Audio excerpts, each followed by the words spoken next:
Profe, ¿me escucha?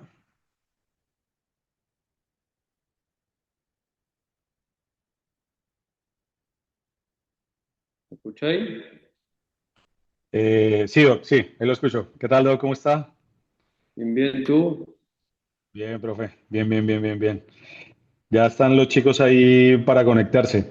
Oiga, Doc, ¿cómo prefiere que lo presente? Ah, me da lo mismo. Con Pablo Gringueiro, ¿no? Oye, deja ver, hazme para ver si no se me ven las notas. Ya, déjeme le habilito ¿la qué?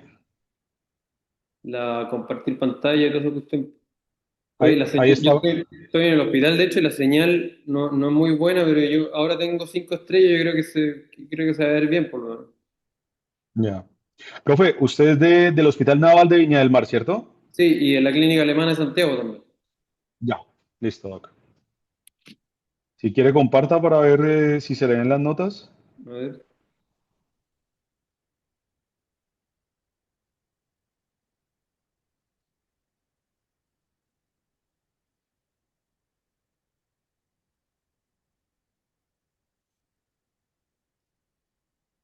creo que sí, ¿eh?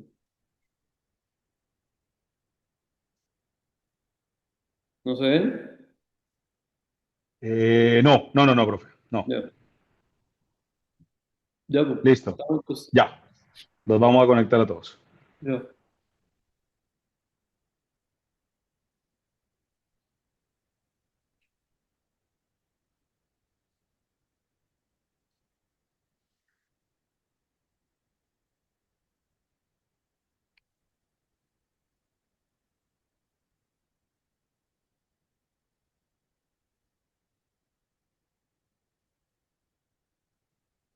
Ya. Listo. Bueno, muy buenas tardes para todos. Vamos a dar inicio a la reunión que tenemos desde la Universidad Diego Portales junto con el Hospital Franco Ravera Zunino, reuniones académicas en donde hemos tenido la fortuna de poder contar con invitados con una vasta experiencia, con gran recorrido en cuanto al manejo de anestesia en diferentes índoles. En este caso, tenemos la fortuna de contar con el doctor Juan Pablo Iringeli, anestesiólogo de la Universidad Católica, actualmente anestesiólogo de la Clínica Naval de Viña del Mar y de la Clínica Alemana en Santiago. Le agradezco, Doc, su muy buena disposición para poder darnos una charla académica. Habíamos visto, digamos, un abanico de posibilidades y la idea que al final dejamos fue manejar qué hacer cuando hay dolor intraoperatorio durante la cesárea, ¿ya? Así que, de nuevo, Doc, muchísimas gracias. De nuevo, la bienvenida para todos los invitados y adelante, profe. Gracias, Diego, por la presentación. ¿Se escucha bien? Ahora, me gustaría saber, Diego, antes, el público, ellos son becados de anestesia, internos, estudiantes.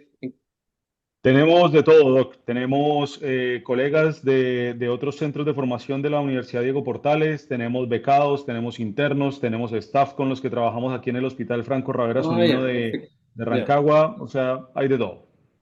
ya, buenísimo. Ya, gracias por la presentación. Bueno, yo soy Juan Pablo Guinguelis, un fellow de anestesia obstétrica, después hice algo de cardio, pero hice un año un poco más de cardio, pero me enfoco harto en la parte obstétrica. De hecho, sé que estoy dando, serán una al mes, no tanto. Tengo un Instagram anestésico que es anestesia.doc. Si tienen cualquier duda después de esta presentación, me escriben. Yo, en general, esto es más información para los pacientes, pero de repente hay algunos posts y videos más que nada también para nuestros colegas. Siempre me gusta partir con un caso clínico. Encuentro que nos enfrenta a una situación clínica real y nos sirve mucho mejor para entrarnos en el tema. Esto es una cesárea electiva por elección materna. Ella tenía como antecedente una ansiedad y una cirugía de columna hasta L3, que después veremos que son factores de riesgo para dolor intraoperatorio. Le hice una anestesia espinal en L5-C1 porque era el mejor espacio que se veía. De hecho, había harta sombra entre L3 y L4 y L4 y L5 tampoco lo veía tan bien. Bupivacaína hipervara, le puse esa dosis. Probablemente hoy en día, con todo el conocimiento, probablemente le pondría más. Fentanilo 20 gama, morfina 80 gama. tuvo bloqueo motor, Bromax 2, y Light Touch, que es la técnica de tacto ligero para evaluar el bloqueo sensitivo post cesárea, es la técnica de elección, era hasta T8, que no es lo ideal. Partieron la cesárea sin ningún problema, manifestóse así una molestia con EVA 4 de 10 cuando hacen esta tracción de la musculatura recto abdominal, y luego dolor EVA 10 de 10 franco después del nacimiento. ¿Cuál es la conducta? ¿Qué harían ustedes? Vamos a contar después de la presentación el desenlace de este caso. Un poco la hoja de ruta, hablar de generalidades, definición de dolor intraoperatorio, cuáles son los factores de riesgo, que es quizás lo más importante, cuáles son las estrategias para prevenir, tratamiento, algunos casos clínicos, contando también el desenlace este y finalmente las conclusiones. Perdón. Hay que entender también de dónde viene la inervación del útero y los órganos adyacentes, el peritoneo y la pared abdominal. Nuestro target en cesárea va a menos de T6 a S2, nos damos siempre un intervalo de seguridad hasta T5. Algunos dicen darse 2 niveles, que hasta T4, pero en general hasta T5 está bien. Y hay que recordar que, igual que en el trabajo parto, tenemos una inervación somática y visceral. Somático que va del peritoneo parietal, los nervios intercostales y la pared abdominal de T6 a L1, y visceral o debido también a la manipulación del útero, los nervios simpáticos, las neuronas aferentes viscerales de T6 y L2, el plexo hipogástrico, el plexo parasimpático sacro de SBA-C4, y también tenemos algunos nervios periféricos involucrados, el subcostal, el hilo inguinal y el hilo epigástrico. También recordar que hay muchas veces las pacientes cesáreas pueden tener dolor en el hombro, entre un 5 y un 10%, y esto también está dado por irritación diafragmática por el nervio frénico, generalmente cuando hay sangre o líquido en el ángulo costofrénico. Eh, Esto es súper importante, no todas las anestesias neuroaxiales son iguales en términos de bloqueo, latencia, efectividad y analgesia.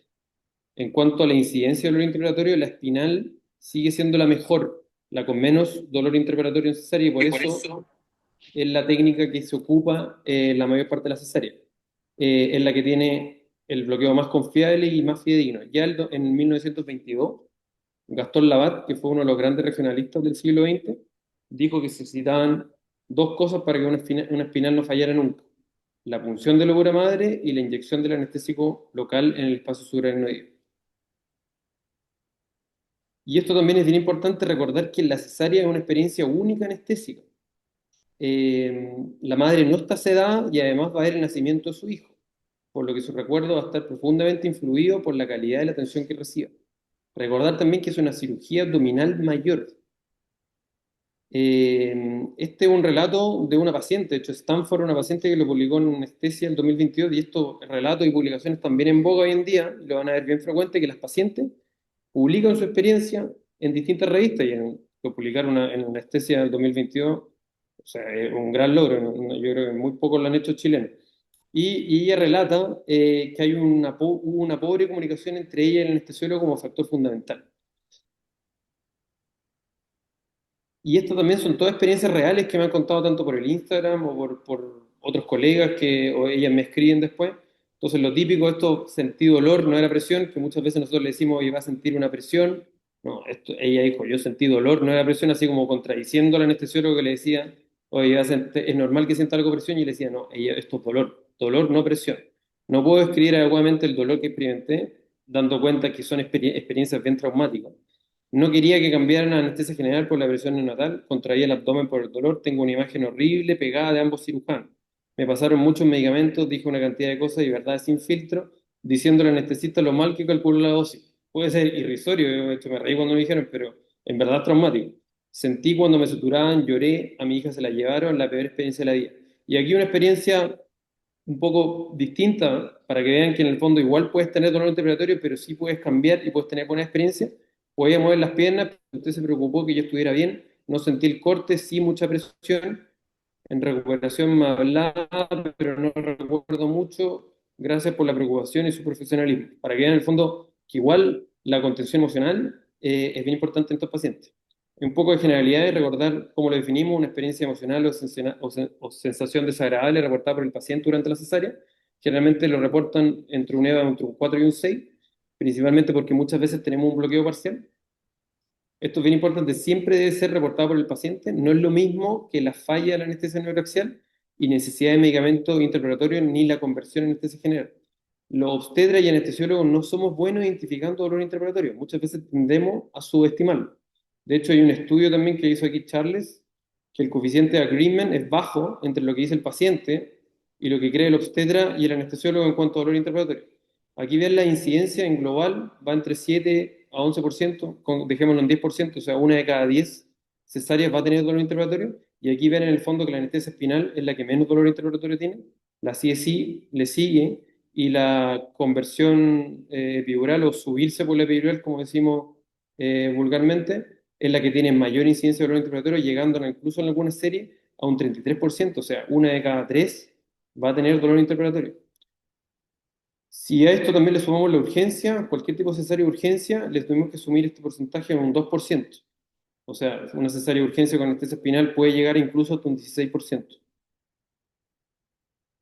Esta es una publicación que hizo Landau en el International Journal of Obstetric Anesthesia del 2026, bien reciente, donde habla de los factores de riesgo.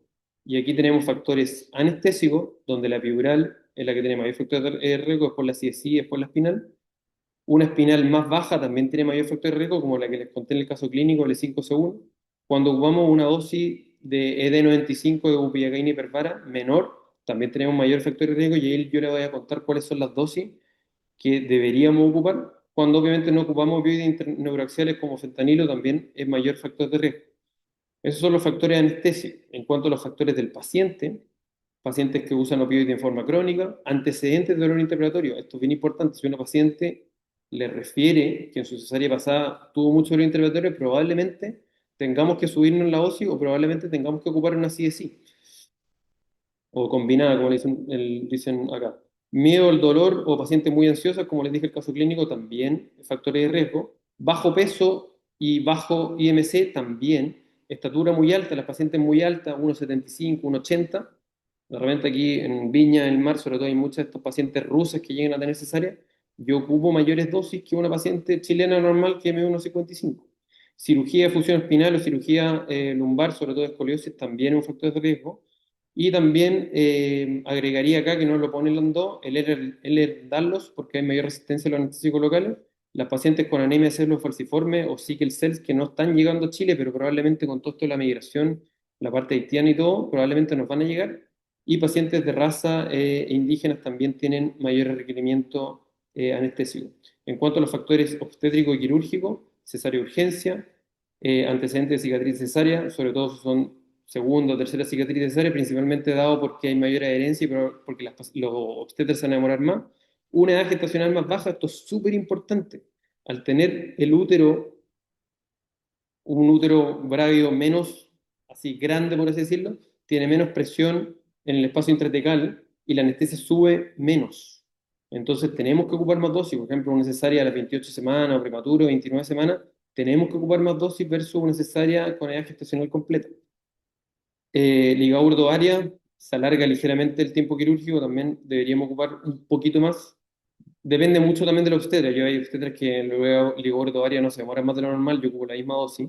Placenta creta, obviamente, ahí muchas veces nosotros lo que hacemos es una CSI en doble segmento, en el fondo ponemos una epidural torácica y abajo ponemos una raquilla, o derechamente ponemos una epidural torácica y nos subimos por la epidural. Incisión más alta o clásica vertical, de repente están estas cesáreas con incisiones transversas, no fan steel, probablemente tengamos que ocupar más dosis. ¿Por qué es importante? Esto es más que nada para que les quede en la cabeza o en el cerebro de por qué las pacientes se trauman con esto, principalmente porque es la principal causa de conversión anestesia general cesárea. Una experiencia positiva de parto está relacionada con mejores resultados maternos, y el dolor intraoperatorio está asociado a trastorno de estrés postraumático, trauma, reducción de la natalidad en pacientes que experimentaron dolor durante la cesárea. O sea, las pacientes que tienen dolor después no quieren ser madres nuevamente. Es súper brígido y como llega a ser chocante de que por una experiencia anestésica después alguien no quiera ser mamá de nuevo. El dolor interpretatorio también ha reemplazado la awareness de la anestesia general como la reclamación médico-legal más frecuente contra anestesiólogos que se desempeñan en el área obstétrica. Entonces, es importante del punto de vista porque es importante para el paciente, pero también es importante para nosotros porque vamos a tener menos demandas si sabemos de estas cosas. ¿Cuáles son las estrategias para prevenir o mitigar este dolor intraoperatorio? Primero tenemos que estratificar el riesgo. ¿Qué pacientes tienen más riesgo? ¿Qué pacientes tenemos que ocupar más dosis? Después tenemos que establecer expectativas y orientar e informar al paciente.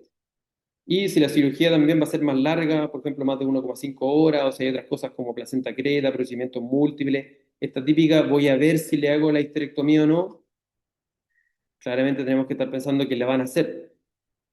Obesidad mórbida también, IMC mayor a 50. Esto también va de la mano de que IMC bajo también son factores de riesgo para dolor intraoperatorio, principalmente por la estatura alta, pero pacientes con IMC alto es más difícil, la misma cesárea está lleno, cuesta, hay una capa de grasa llegar al tejido, la operación es más larga, una incisión transversa supra-infra. En todas cosas que les dije, si estamos pensando que la cirugía va a manar de 1,5 horas, hay placenta creta, procedimientos múltiples, esta típica eventual histerectomía, tenemos que mejor ocupar una técnica en base a catéter o una combinada.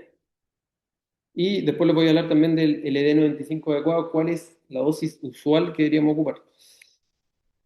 ¿Cómo tranquilizamos a los pacientes?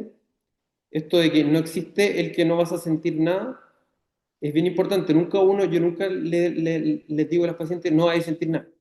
Y eso es súper importante decir porque ninguna anestesia neuroaxial hace que uno no sienta nada. Recordad, aparte que las pacientes están despiertas, están con su cerebro funcionando a full, entonces el desconectar el cerebro de lo que está pasando es imposible, tendremos que sedar a las pacientes.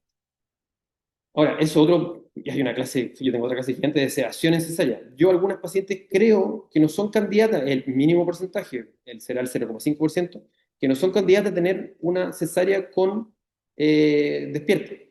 Porque hay pacientes muy nerviosas, entonces a esas pacientes yo las cedo un poco igual. No trato de hacerlo, he sedado 3 pacientes en mi vida de las casi 1.500 o 2.000 cesáreas más, yo creo. Eh, pero algunas pacientes cacho al tiro que las tengo que sedar un poco más. Lo importante también no normalizar, decirle una vez que experimentan dolor, esto es normal sentir algo de presión, eso es lo peor que le puede decir uno a la paciente, hay que reconocer, decir, estás teniendo algo de dolor, te puedo colocar medicamentos para eso, y ahí vamos a ver cuál es la primera línea, que realmente son opioides, después viene ketamina con dexmedetomidina. Entonces yo generalmente les digo, vas a sentir que te tocan, pero no vas a tener dolor en una paciente normal. Esto también es bien importante, donde yo vengo en Canadá, en todas las cesáreas esterilizadas en útero. Aquí en Chile prácticamente una técnica en desuso, yo diría que se ocupa en el 1%, asociado a algunos cirujanos que esterilizan más que nada para controlar la emergencia, y por lo mismo allá en Canadá, nosotros ocupamos dosis gigantes de Opigen hiperbárica, cercana a 13,5. Y la esterilización del útero también está asociada también a mayor náusea intraoperatoria y a mayor dolor postoperatorio. Incluso hay un reporte de Rodríguez aquí, Roca, que incluso tiene mayor incidencia de dolor crónico, con dolor persistente neuropático después de la cesárea. ¿Cómo medimos el bloqueo? Y esto también es bien importante. El tacto ligero evalúa las fibras D, que son mecanorreceptores, y generalmente yo lo hago con una jeringa tapada. Esta misma jeringa, que puede ser la misma jeringa de norepinefrina que yo ocupo, o fenilefrina se ocupan, yo evalúo el tacto ligero con esto. Aquí el tacto grueso, que generalmente un contacto amplio y específico, se puede hablar con la palma de la mano o en forma mantenida, nos sirve mucho porque no está condicionada a la experiencia que va a sentir la paciente en la cesárea. El PIMPRI, que se evalúa con una aguja punta Roma, explora fibra delta y C, evalúa más nocicepción, pero no la percepción de la tracción, la presión y la manipulación visceral. Por lo mismo, el tacto ligero es lo que recomienda la ASA. Medir el nivel es crucial en identificar falla en la anestesia espinal oroaxial. La repetición se puede hacer si no han partido la cirugía aún. Aquí, y lo otro siempre es confirmar con un bloqueo motor sensitivo. Por eso la Foley ayuda mucho. Cuando ponen la Foley y saben que no les dolió la Foley, andamos bien. Yo también lo otro, obviamente, medir que levante las piernas la paciente. Algunos pacientes pueden mover los dedos de los pies, eso es normal, pero quienes van a levantar la pierna, si alguien levanta la pierna, significa que el bloqueo quedó parcial o que no hubo bloqueo oroaxial y hay que hacerlo de nuevo. Y esto también es importante, 42% de las cesáreas partieron a pesar de que el bloqueo era inadecuado, según un reporte aquí en Anestesia del 2018.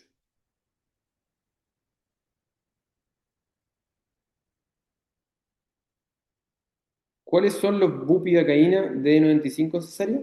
Fíjense, son todos dosis bien altas probablemente a la que ocupan la mayoría. Son todos estos D95, son todos con fentanilo, son todos dosis respuesta. Los tres primeros son con CSI, en el fondo les ponían una combinada, o sea, les ponían la epidural combinada y ahí ponían la dosis. Lo cual da a entender que por efecto de la gravedad quizás la anestesia no les quedaba tan arriba. El que más me gusta a mí es el de Onichi, que es el único que hizo espinal, que es el cuarto. Ellos pusieron una epidural previa alta, en el fondo hicieron una CSI de doble segmento, y después pusieron una espinal baja, entonces el efecto de la gravedad no se da tanto. Ahora, aquí no cambió mucho, se fijan 12,6 versus 13, 11,2, pero en general eso. Hay otro que se fue con pacientes con obesa y vieron que está ligeramente inferior, llegando a 11,5 miligramos. También recordar que está escrito que la infusión de vasopresor, particularmente fenilefrina, aumenta la N95 en un 20%.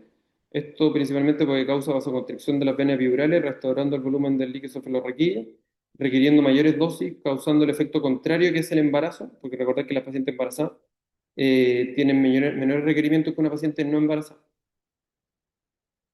La dosis intratecal depende de muchos factores. Entonces, esto de que vamos siempre a ocupar la misma dosis independiente es algo bien obsoleto. Y hay muchos de repente obstetras o anestesiólogos obstetras antiguos que me dicen, no, yo siempre ocupo 9 miligramos, independiente de la edad gestacional, independiente de la talla de la paciente. Eso en general no está muy apoyado por la evidencia. Entonces, siempre recordar los factores de riesgo. Hay pacientes que van a requerir mayores dosis y van a requerir, o algunas van a requerir una técnica en base a catéter. Y esto también, bien importante, las dosis bajas no son seguras. Este es un metaanálisis que hizo el doctor Arzola, donde vieron que dosis menores a 8,25 tienen mayor riesgo de suplementación intraoperatoria. Recordando que una de cada 4 pacientes, un 25%, requieren suplementación intraoperatoria en este grupo. Y esto es bien importante, el doctor Arzola se educó en la Universidad de Chile, donde son precursores de las dosis bajas. Después partió averiguando un poco contradiciendo al resto de la mayoría de todos sus colegas que dicen que en general dosis bajas no son seguras.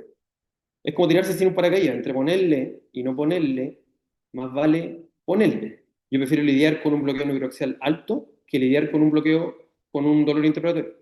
Además, las dosis bajas tienen ventaja, ya sabemos, en disminución de la náusea y vómito y obviamente menor incidencia de hipotensión, pero las dosis bajas hoy en día solo debieran ocuparse si estamos ocupando una técnica en base a catéter. O sea, si estamos ocupando una CSI, perfecto. Porque si la paciente tiene dolor interrogatorio, después podemos suplementar. Ahí yo se las doy, perfecto. Hay un otro grupo donde ocupan epinefrina intratecal que disminuyen harto el LD95. Ese estudio se publicó en el SOAP, pero no está publicado en ninguna revista. Sería interesante hacerlo. Y yo sé que varios colegas de la Chile, entre ellos grandes maestros como el profesor Hidalgo, tienen casuísticas muy buenas de respiratorio ocupando solo epinefrina en dosis intratecal, entonces también podría ser en ese grupo. Pero si no estamos ocupando epinefrina intratecal, las dosis bajas no son seguras y debieran abandonarse. Esto es bien importante. ¿Por qué falla la espinal? La definición de una falla del bloqueo de la espinal incluye falla de bloqueo, ausencia de bloqueo, bloqueo parcial, cuando tenemos un spread inadecuado, que significa que la extensión falló, cuando tenemos una duración inadecuada o cuando tenemos un bloqueo con parche. Siguiendo también la premisa de Gastón Labat, recordar que se requiere funcionar la dura madre y que el anestésico local quede en el espacio intratecal. Entonces, dicho eso, tenemos las dos primeras fallas, que son las fallas más frecuentes, son fallas humanas. En el fondo, que la punción lumbar no fue exitosa, no llegamos nunca al espacio intratecal, y aquí recordar que si no tenemos reflujo libre mejor no inyectar. El que sentí que pasé la dura está bien obsoleto.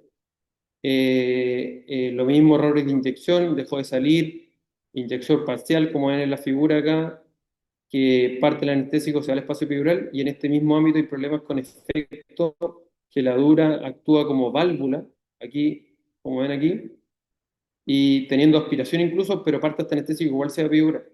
Y aquí también me voy a detener un poco, recordar que en las jeringas con slip, que son sin luer, como ven acá arriba, estas pueden gotear. Y todos hemos visto estas espinales que gotean y no sabemos al final cuánto del anestésico local quedó. Hoy en día lo que se ocupa son las jeringas con luer y uno tiene que atornillar un poco y ahí esas espinales nunca gotean. Yo en general les recomiendo ocupar siempre jeringas con luer. Aún así, sorprendentemente, hay pocos estudios que evalúen esto en cesárea y es bien importante, sería un estudio bien importante hacerlo, porque yo particularmente antes ocupaba SLIP y de que hice el fellow, ahora ocupo sobre todo en cesárea, porque si vamos a ocupar una CSI y está en trabajo parto, va a quedar con catéter, me haría un poco lo mismo que goteo un poco, porque algo le va a llegar y le va a calmar el dolor, pero en cesárea yo me tengo que asegurar que lo que quiero ponerle, que en el fondo son 10,5, 11,25, dependiendo de lo que ustedes quieren ocupar, quede en el espacio intratecal y no que gotee para afuera. La falla en la extensión, esto se dice en el fondo que realmente dejamos a la paciente sentada mucho rato, eso explica también por qué hay más fallas en la CSI versus una espinal única. Inyecciones también muy caudales, el E5C1 también tiene un spread inadecuado.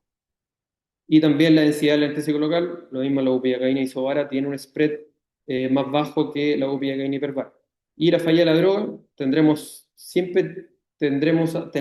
uno cree que esto es más frecuente de lo que uno cree, pero es la causa menos frecuente. Y aquí el diagnóstico es generalmente retrospectivo. Aquí el año pasado hubo varios casos de falla con los lotes terminados en 686 y 688 de la bupivacaína de Sanderson.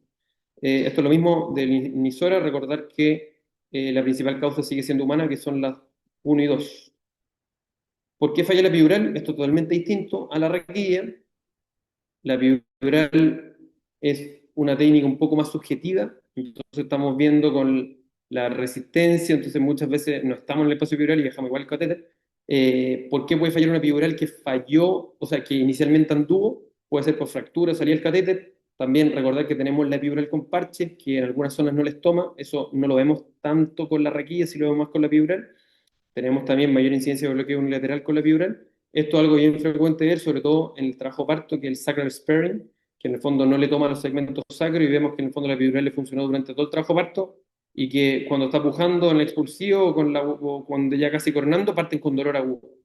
Eso se soluciona prácticamente pinchando a la paciente de nuevo con mucho volumen. Eh, Aquí les dejo en el fondo cómo uno tiene que manejar los problemas de catéteres, porque esto va de la mano de que cuando tenemos un problema de catéter en el trabajo parto, esa misma epidural, si es que no estamos encima de ese epidural o no la cambiamos a tiempo, no va a servir para subirse por la epidural.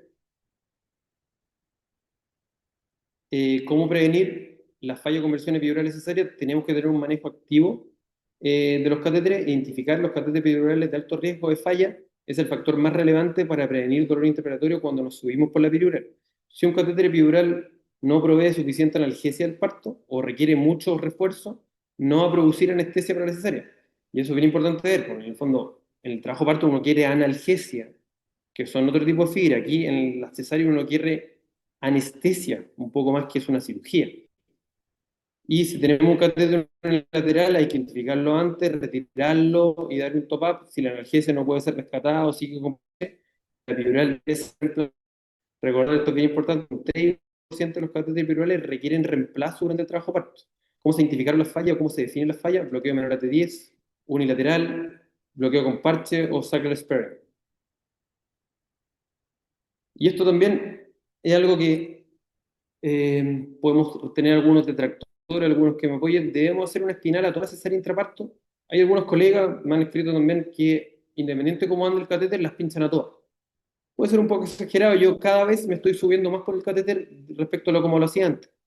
Entonces, solo los catéteres que identificamos con riesgo de fallo o de excepciones, a ese en general, por ejemplo, yo me doy cuenta, hoy esta paciente está con la PCA y la PIV, eso es lo otro. Todas las pacientes tienen que tener PCA, PIV, porque en el fondo te mantienen un nivel analgésico adecuado y es mucho más fácil subirse con ese nivel.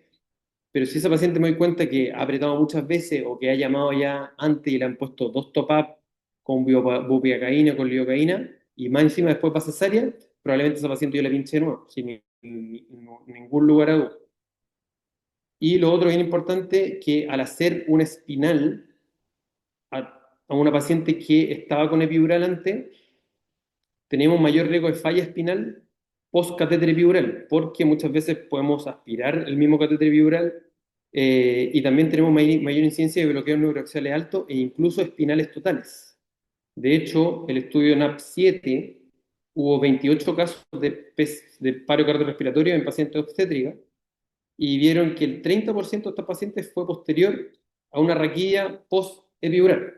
Entonces, el típico escenario es de repente, oye, este catéter lo voy a cambiar, pasan 10, 20 minutos y ese paciente va a cesárea. En esa paciente yo no recomendaría pincharla de nuevo. Y sobre todo si el catéter está funcionando bien, y porque yo lo cambié, entonces es raro que me vuelva a fallar ese catéter, y le voy a medir el bloqueo, ya tiene un bloqueo alto, probablemente no le ponga lo mismo que le voy a poner a un top-up. Entonces ese mismo paciente, probablemente mi fórmula para subirme la epidural, generalmente yo soy más PUC, en el fondo le pongo lidocaína, que son 17 ml, cargo con 100 gamas de Fenta, y le pongo 100 gamas de epinefrina, siempre para subirse por el catéter hay que ocupar epinefrina. Probablemente esta paciente que ya tenga un bloqueo alto o que recién cambiaron la epidural, probablemente con 5 incluso, o 6 o 7 ml, anda súper bien. Entonces, en esa paciente yo tendría más ojo para subirme por la epidural. Esto es bien importante también, la CSI en el trabajo parto es la que tiene menos falla de catéter y reemplazo, y hoy en día la técnica de elección en el trabajo parto. Yo particularmente estoy combinando casi todas las pacientes en trabajo parto. Hay gente que están con un tímido, con mucho que el dolor es bien subjetivo, entonces realmente las matronas me piden la epidural tarde y llego y la paciente está muerta de dolor, y independiente de cuántos son los centímetros, la paciente tiene dolor. El que tenga más o menos centímetros no va de la mano de la experiencia subjetiva de dolor. Hay pacientes con 7 centímetros que uno las ve y están súper bien, y hay pacientes con 2 centímetros que están muertas de dolor, entonces yo quiero calmar el dolor rápido, y ahí la técnica de elección en cuanto a latencia es la CSI. Y aquí, aparte, tenemos ventajas que tiene menor falla de catéter y tiene menos incidencia de reemplazo versus una epidural normal. Esto es bien importante, un estudio que hicimos con LAA, que es mi cofellow, que hay que hacer una clara distinción en base a qué queremos. En un parto nosotros queremos analgesia y que FIRE se relacione mejor con la evaluación de esto, frío y PIMP. Y aquí hay un nivel de pérdida sensitiva completa, que es cuando la paciente parte sintiendo el frío, que es el Complete Sensory Level, y después tenemos el nivel de pérdida sensitiva parcial, que corresponde a un nivel más cefálico y de menor densidad sensitiva, y eso se define como el dermatoma inmediatamente inferior a aquel en el que la sensación de fría es igual al área de control. En parto, como les dije, ocupamos el pérdida sensitiva completa, ya que este evalúa la analgesia. El superior o parcial evalúa más bien la anestesia, que es el que comúnmente hablamos las matronas. O sea, las matronas comúnmente evalúan cuando una paciente dice no, tiene un nivel alto, comúnmente está evaluando el nivel sensitivo parcial. Deberíamos evaluar el nivel sensitivo completo, que es el que se relaciona más a analgesia. En cesárea todo esto es distinto, ya que queremos anestesia, es una cirugía, y aquí las distintas sociedades, la ASA, la OEE, recomiendan light touch, no frío ni pinprick, y esto hasta T5, y aquí el nivel sensitivo parcial sería como un mecanismo de seguridad, por ejemplo, en esta paciente donde ya tiene un bloqueo anorexia alto y no queremos evitar un paro o un bloqueo o una espinal total, por ejemplo. Y esto es bien importante, puede ser la diapositiva más importante. ¿Qué hacemos ante una falla neuroaxial? Obviamente lo ideal es haber prevenido antes y no haber partido y darse cuenta antes. Pero ¿qué hacer cuando la prevención falla y ya declaramos una falla, como el caso que les conté, que en el fondo la paciente ya está con dolor, independiente de que la guaguita ya está fuera o el bebé ya está fuera, la paciente está con dolor? Entonces, el cirujano, conversamos con él qué podemos hacer. O ideal esta conversación que sea rápido, porque mientras antes tomamos la decisión, el bloqueo no reacción se va a ir yendo. Si es antes del nacimiento, yo recomiendo una anestesia general. Contrario a lo que me decían en la beca a mí en el 2015, dice antes del nacimiento para que no le llegue el efecto del fentanilo al feto. Si antes del nacimiento ya le queda mucho tiempo y la paciente va a estar traumada. Entonces aquí es más importante el bienestar fetal, la avisamos al neonatólogo, podemos hacerlo con remifentanilo que tiene metabolización por esterasa plasmática, o derechamente, en algunos casos están preocupados mucho por el fentanilo, no ocupamos fentanilo en la cesárea, que yo no lo recomiendo mucho, particularmente en pacientes preclánticas, donde sí o sí tenemos que ocupar opioides. Si es cesárea de emergencia también, va a ser mucho más difícil y derechamente tenemos que convertir a anestesia general, y esta conversión probablemente no la tenemos, no la vamos a tener. Si es después del nacimiento, la primera opción son fentanilo, 50, 100 gamas, vamos a andar bien, o remifentanilo, igual como si fuese una PCA de remifentanilo para trabajo parto, 10, 20 gamas, deberíamos andar bien. Segunda opción, ketamina, con dexmedetomidina, yo generalmente ocupo estas dos al tiro. Ketodex en una concentración 1 a 1, y también si están terminando la cirugía ayuda mucho en la infiltración. En este caso yo también le indiqué hay de casi 20 casos de clorprocaína intraperitoneal en una serie en Mount Sinai, en New York, creo. Nosotros aquí no tenemos clorprocaína, pero la lidocaína intraperitoneal también puede servir. Ahora, esto es una baja evidencia, son una serie de casos de 23, ni siquiera un randomizado.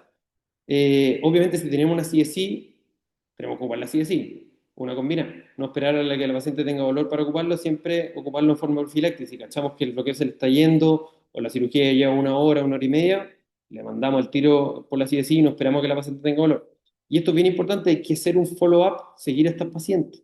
Estas pacientes después tienen mayor trastorno de estrés postraumático, tenemos que ir a verla a la RECU, tenemos que ir a verla al día siguiente, recordar que estas pacientes también nos pueden demandar. Entonces, toda la parte emocional, la de conexión con el paciente, la tiene que hacer el anestesiólogo y también la tiene que hacer el obstetra. Entonces, tenemos que seguir a estas pacientes.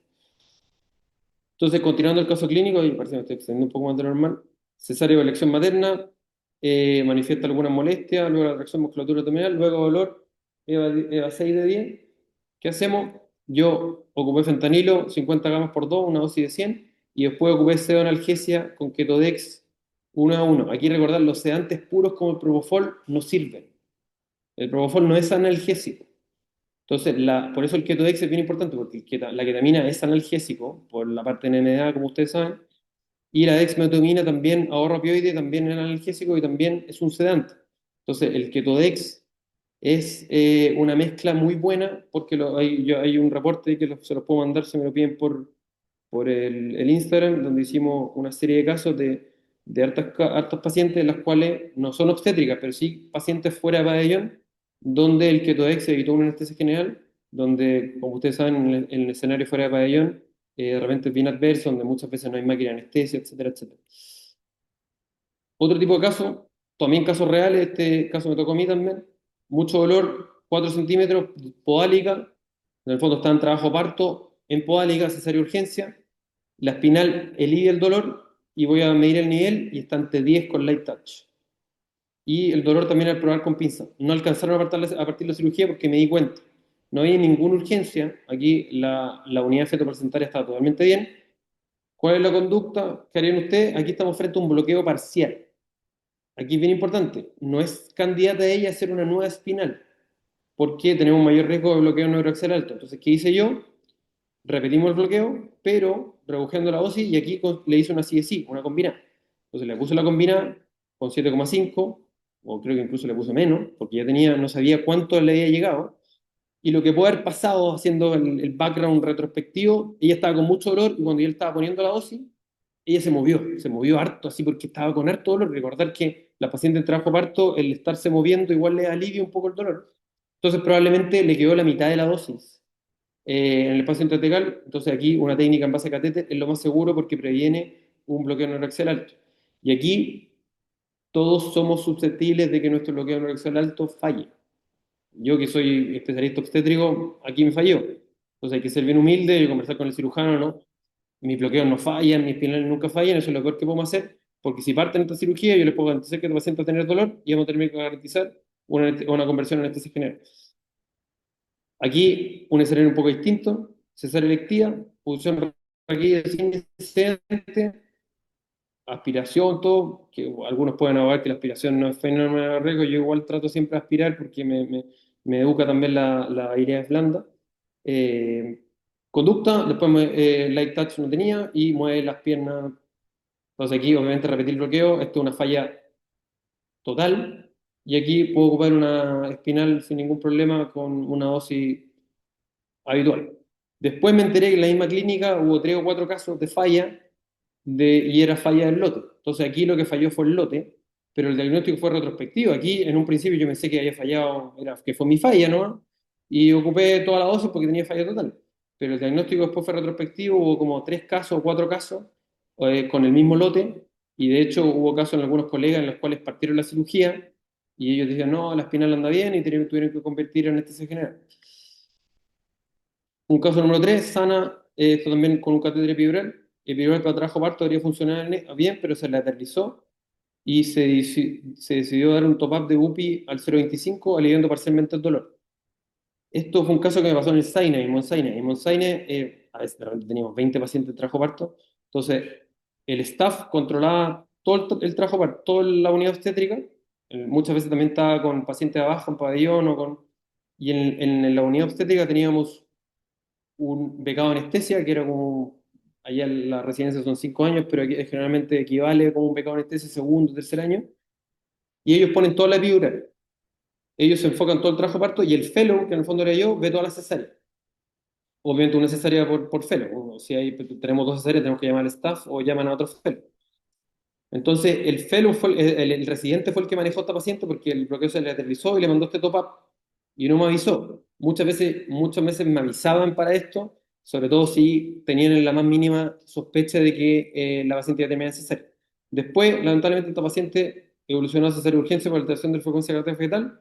Llegué a la sala de preparto y caché que le están pasando pabellón y le di un top-up gigante. Nadie me contó esto y voy a medir nivel hasta T3. Un lado derecho, y izquierdo T11. La cirugía comienza, yo entre que preparaba y todo, el residente también me ayudaba, dolor inmediato, incisión al lado izquierdo, dije ya aquí no hay nada más que hacer, conversión en anestesia general. Entonces, este caso se podría haber prevenido totalmente, porque aquí la prevención falló. ¿Por qué no se movilizó el catéter antes? Podríamos movilizar el catéter 1 o 2 centímetros y ahí dar el top-up, o derechamente reemplazar la epidural. Si tienen la más mínima duda, reemplazan la epidural. Y también, ser urgencia aquí, o sea, alteración de la unidad fetoplacentaria, hubiésemos alcanzado a ponerla en la raquilla, puede ser. Ahí la paciente aquí llegaron y los obstetras prácticamente partieron, no hubo tiempo mucho de hacer. Estrictamente podría ser una cesárea de emergencia y uno no alcanza a hacer y tiene que convertir en anestesia general.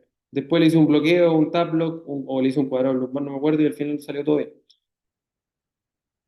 Y esto también es muy importante, el contacto piel con piel, interrumpido la cesárea, promueve desenlace óptimo materno y fetales, y en eso la anestesia neuroaxial eh, eh, es la técnica más favorable. Entonces, aquí son las técnicas en túnel que muchas veces hacemos con mi equipo. Entonces, el dolor interpretatorio necesario contribuye a un parto traumático, impactando consecuencias y morbilidad a largo plazo. Y en las pacientes que tienen dolor interpretatorio, claramente esto no lo voy a poder hacer. Eh, Tienen también asociado trastornos postraumáticos, como les dije, consulta de psiquiatría, dolor crónico, y esto impacta directamente en el bonding o en el apego materno-neonatal y la recuperación postparto. La experiencia del anestesiólogo obstétrico es crucial en este manejo de crisis, y la aceptación también de nuestro rol como guardianes de la seguridad psicológica en el pabellón quirúrgico. Obviamente, si le duele, como les dice, no va a poder hacer apego, y la comunicación importa mucho, el cómo nos comunicamos a la paciente, puede modificar en cómo experimenta el dolor. En cuanto a las conclusiones, para ya terminar, siempre identificar los factores de riesgo. Aquí les dejo en el fondo lo que les dije: paciente, obstétrico y anestésico.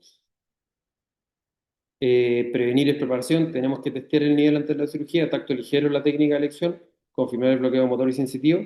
Si hay dolor o molestias, tenemos que parar. Stop, en el fondo, parar la cirugía y hacer un briefing con el cirujano y ver qué podemos hacer.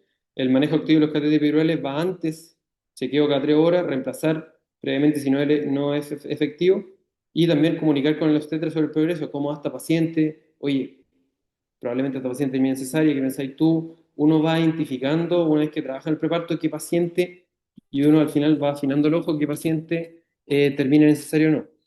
Si el catéter, vamos a subirnos por la epidural, sobre todo tenemos que estar bien seguros que la epidural anda bien, que está con una PCA, con PIV y ha requerido nulos refuerzos, o la paciente se ha apretado una vez, está bien eso. Yo generalmente ocupo lidocaína, cominefrina, fentanilo. En algunas partes también aquí le han dado, recomiendo ocupar dexmedetomidina. Y en la parte de tratamiento, si la paciente tiene dolor, opioide y ketodex, yo ocupo los dos juntos, opioides como primera opción, ketodex después.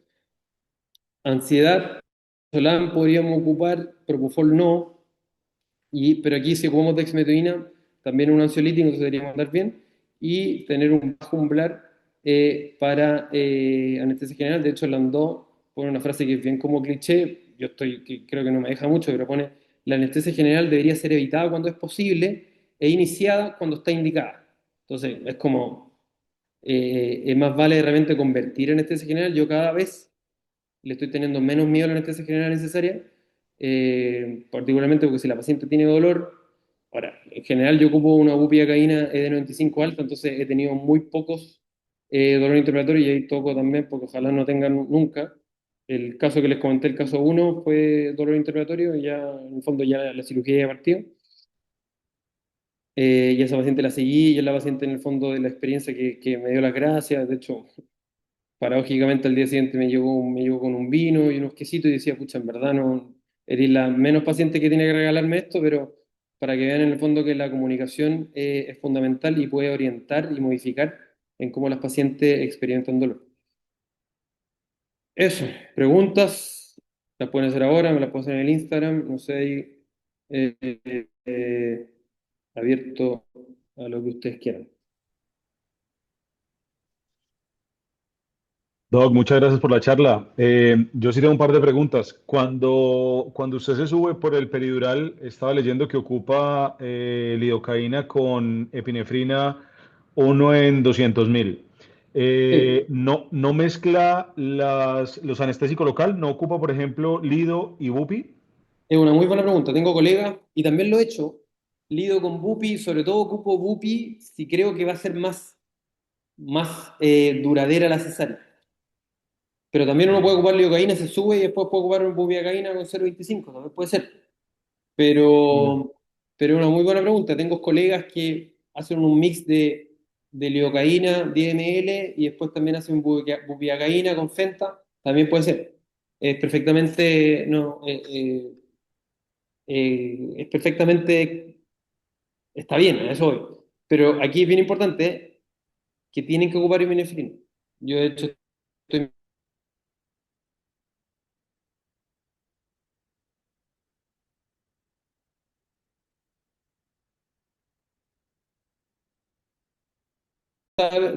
ocupar epinefrina y son los que tienen mayor incidencia de dolor interpretatorio con el catéter epidural. Tienen que ocupar, si van a subirse por la epidural, tienen que ocupar epinefrina. ya. La doctora Grace Hostos le agradece por la información. El doctor Vicente pregunta, Doc, tengo algunas preguntas. En caso de acretismo, ¿a qué nivel torácico pondría el catéter? Yo tengo una clase completa de acretismo. Acretismo placentario no entra en esta clase.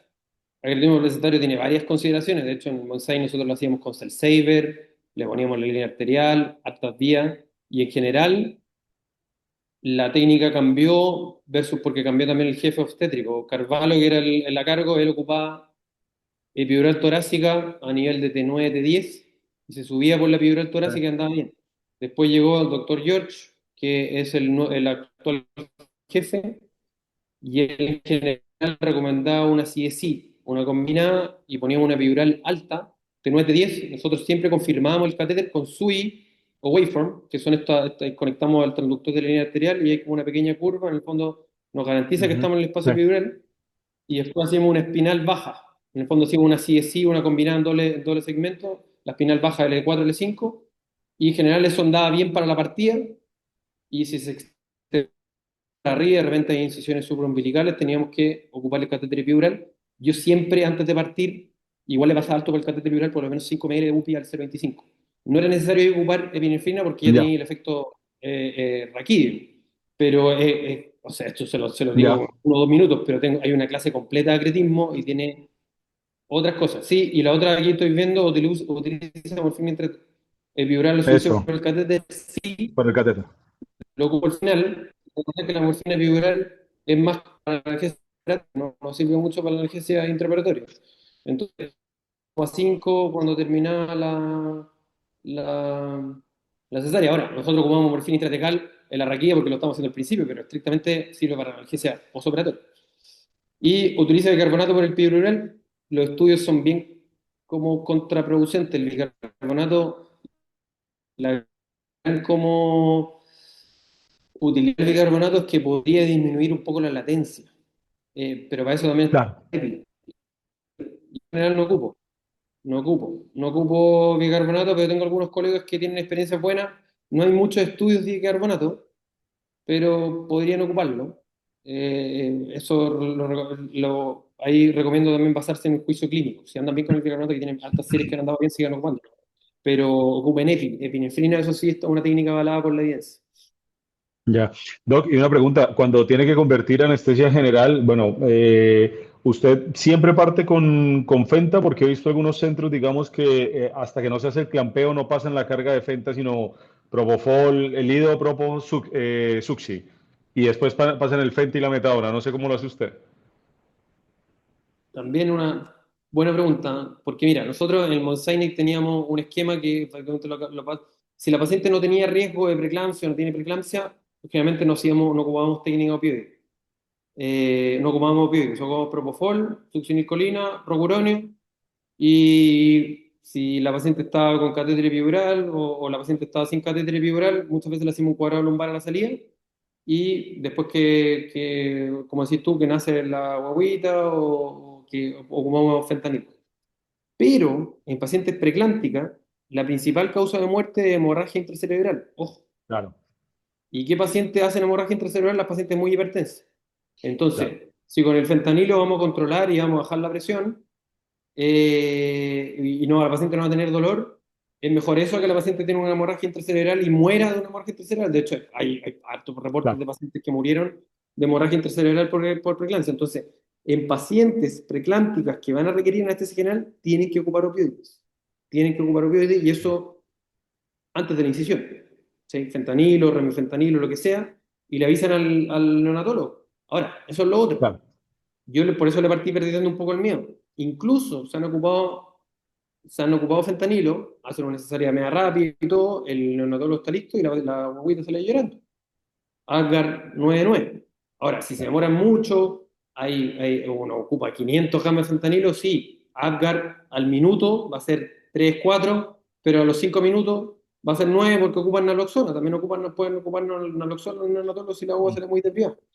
Y de hecho hay Ya, un estudio también bien entretenido ahí y bien casuístico que con el remifentanilo, paradójicamente como uno cree, al parecer tiene mayor traspaso fetal, independiente que se metaboliza por estrés plasmático, y el Apgar al minuto era más bajo que cuando ocupaban fentanilo. Es una cuestión que podemos discutirlo también, pero como les dije, o sea, todas estas presentaciones se escapan un poco al dolor interventorio, porque en el fondo esta presentación sería de anestesia general necesaria, pero el concepto es ocupen opioides si la paciente tiene preeclampsia o sobre todo si la paciente está muy hipertensa, porque muchas veces pueden hacer la preeclampsia en el intraparto. Recordar también que están las preeclampsias postparto, un 20 o 30% de la paciente claro, puede hacer preeclampsia postparto. Si tienen la más mínima duda de que la paciente está muy hipertensa, 100, 200 gamas o 150 gamas, no alterar mucho la carne neonatal y obviamente teniendo también la conversación con el neonatólogo tiene que estar cambiado y ojalá teniendo ahí, sí, si tienen la más mínima duda, le decís que ocupan el Oxon. Yo en general le perdí un poco el ya. miedo al fentanilo en cesárea. Y Mm, también hay obstetras anestesiólogos antiguos que incluso ocupan fentanilo en trabajo parto. La paciente está muerta de dolor yo no lo ocupo, pero tengo colegas que lo ocupan y colegas con harta experiencia y muy buenos anestesiólogos. La paciente está muerta de dolor, no tolera la posición, oye, pásale 200 gamas de fentanilo. Y la paciente, o 100 gamas de fentanilo para que la paciente coopere la posición y se le pasa el dolor. Y por lo mismo, PCR mifentanilo, ocupan PCR mifentanilo cuando está contraindicada la analgesia neuroaxial ujú, y no veo muchos neonatólogos preocupados de la PCR mifentanilo. ya. Bueno, Doc, muchísimas gracias. No sé si alguien tiene alguna otra pregunta. Creo que ya Y estamos. cuando, y cuando Aquí preguntan, si tienen cualquier otro tipo de duda, me avisan. Y me escriben al Doc, Instagram. ¿Qué dosis de Doc, hay una última. D95? Sí. Eso, y con esa dosis de D95 de UPI También, usa siempre también con eso, infusión de fenilnora. eso mucho juicio del tratante. Mira, yo no ocupo esas dosis que puse, yo uso 12,5, 13,5. Recordé que la de 95 es el 95, no es el 50. Pero yo tengo realmente mi hermano obstetra y mi hermano se demora 20 minutos en la cesárea. ¿Sí? Entonces yo con mi hermano ya al menos caché con cuál es el ED95 de mi hermano. Uno va viendo eso. Antes mi hermano yo le pongo 10,5, pero nunca me bajo de 8,25 independiente del tipo de cirujano. Ahora, hay cirujanos que ocupan, que se demoran más en no necesarias, y esto es una habilidad también. Entonces, en eso yo ocupo una dosis de 95 más alta. La otra me tocó una paciente rusa, me dio un 80, le pasé 1,6 ml de UPO, 1,7 ml de UPI y el bloqueo incluso me quedó bajo. En T5, T6, anduvo súper bien, no fue necesario suplementarla ni nada, pero me dio un 80. Entonces, vean, por eso le puse la última vez es súper importante, porque tiene que identificar los factores de riesgo del paciente, los factores de riesgo obstétrico, anestésico. Si tiene muchos factores de riesgo, probablemente tenga que subirse o ponerle 0,3 ml más de lo que ocupan. Entonces, por eso, Claro. juicio clínico. ¿Y qué infusión de vasopresor ocupo? Yo generalmente ocupo Nora. Me cambié de Feni a Nora y cada vez me estoy cambiando, en vez de infusión, yo ocupo bolos. Porque siento que titulo mejor la. Pero eso es juicio clínico. No hay ninguna diferencia entre ocupar infusión y bolo. Yo me quedo más tranquilo cuando ocupo bolos porque creo que las pacientes, sobre todo en los primeros 10 minutos, se hipotensan menos que si ocupo infusión y tengo que estar más preocupado de subir la infusión, que no es tan rápido, en cambio el bolo llega rápido. Es una cosa mía. Si ustedes andan bien con infusión, ocupan infusión. Vean en el fondo cuáles son con cuál andan mejor. Yo partí en la Católica ocupaban infusión y me di cuenta que me estaba quedando atrás, algunas pacientes igual me vomitaban, algunas pacientes igual se hipotensaban y ahora ocupo bolos, yo ocupo bolos de norepinefrina. Bueno, si tienen cualquier duda Ya, cual, referente no a esto, al dolor interpretatorio, me pueden escribir al Instagram anestesia.doc, ¿ya? Eso, ya. ¿ya? Doc, muchísimas gracias. ¿Ya? Un abrazo grande. Muchas gracias. Que esté muy Saludos bien. por el sur Cuídese, ahí Doc. a todos. Chao. ¿Ya? Chao, Vale, Doc. chao. Chao, gracias.